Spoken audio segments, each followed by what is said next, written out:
Friends, I thought I'd do something a little different today. Instead of coming at you with a formula or a script, I thought that I'd go off script and read an email that I just received from someone. The subject line is, maybe you won't read this, but I need help. So first and foremost, dear listeners and viewers, I read every single email I get. So know that you are always heard and seen in this space. Now I'm going to present the email to you and then I'm going to read it aloud and we're going to kind of break it down together. I hope you're doing well. I recently stumbled upon your YouTube channel and it has been like a safe space in the middle of a chaos of my life. I'm 19 years old, still living with my parents and surrounded by a conservative Christian community. I love my family and friends, but all of this is tearing me apart. The impossibility to be honest to them about me affirming my homosexuality makes me sad. In addition to that, while I struggle to be the quote-unquote correct guy and gentle with everyone, I feel loneliness. I feel there are some things that are not in my power to be resolved, so I come to the conclusion I need to be okay with myself, to love myself the way that I am, but it has been difficult. I'm starting to think that it would be easier if God wasn't real, since He hates a part of me who was created by Him, but I just can't. I love what I have already experienced in this presence. How did you get confident and certain? I need to hear from someone who passed through the same as me. Wow. So much to unpack here. So first and foremost, if you have anything to say to this 19-year-old, please drop it in the comments. And when this video is live, I will email him a link to this video, my response, along with all of the comments, because this is not about me. This is about the collective we. Community is so important. He says he's lonely.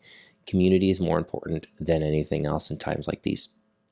So, my first thought, near the top of the email, he says that he's 19, and my assumption is that he has not yet come out to his family, just by using context clues. Contrary to what some of you might feel, and this is just my opinion, I think it's a waiting game. I think first and foremost, when you are financially dependent on someone else, especially when you're only 19. And so I say, listen, if you are depending on someone who is unaffirming, then keep that in for now. I don't normally recommend that, but there are certain times, whether you're financially depending on someone or it's for your own safety, that it's best for you to wait. It does not mean that you need to wait forever, but for the time being. I'll also say that when you're 19, waiting 1, 2, even 4 years feels like an eternity. But the older you get, the quicker time goes. You have the rest of your life ahead of you, I assure you. You have the rest of your life ahead of you, and you're so young, and you are so much more mindful than I was at this time. And finding myself going, kind of vacillating between talking directly to this person to talking to the community about this person. So it's messy. Bear with me. Bide your time. That's the first thing. Jumping to the end, you said, how do you get to be so confident? Well, I didn't come out until I was 25. Just for some context, I'm 39 now. I came out when I was 25. I was engaged to a woman at the time. I was with her for 5 years.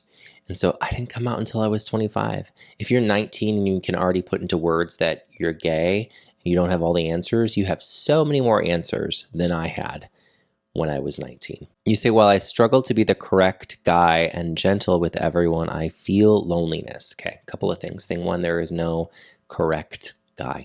You just get to be you. And thing number two, loneliness is an epidemic in this country. 52 million Americans struggle with loneliness on a daily basis.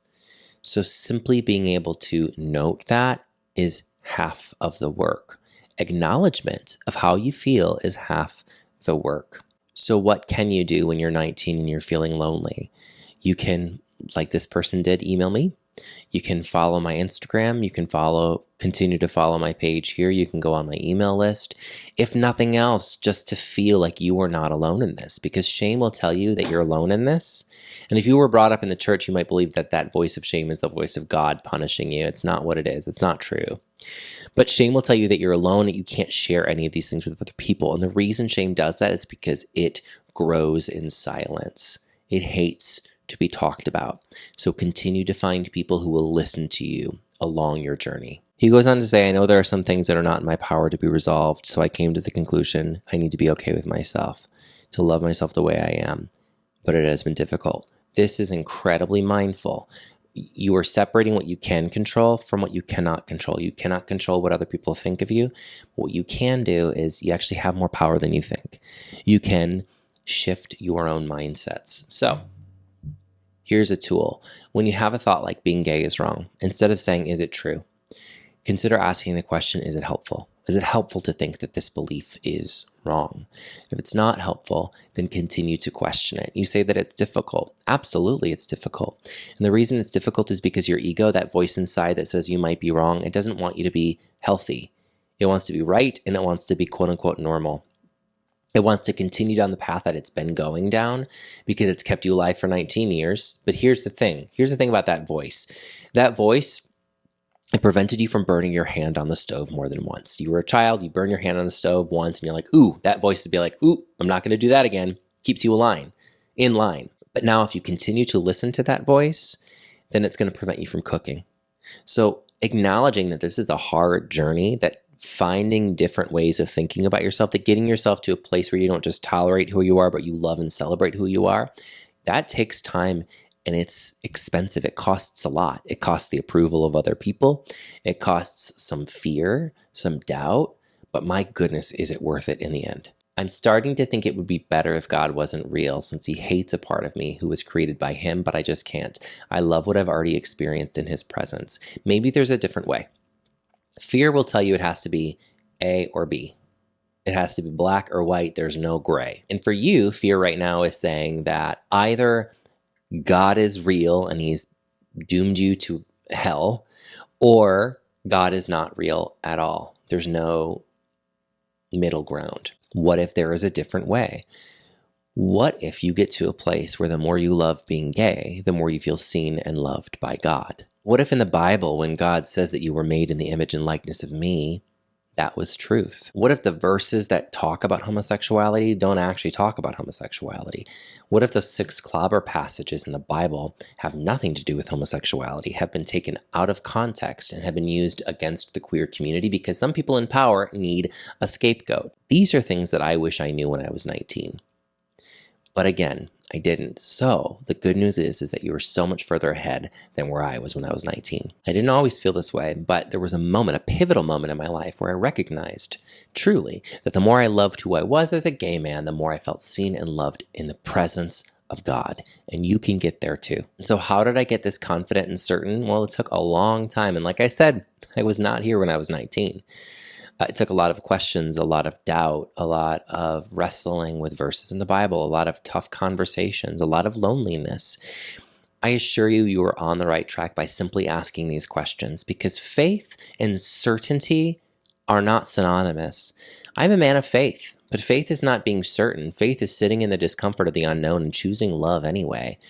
I don't know where I'm going to be in 10 years, but I know right now that I am seen and loved in the image and likeness of God. So to this person and to anyone else listening that this speaks to, you are seen, you are safe, you are celebrated, all in the eyes of God.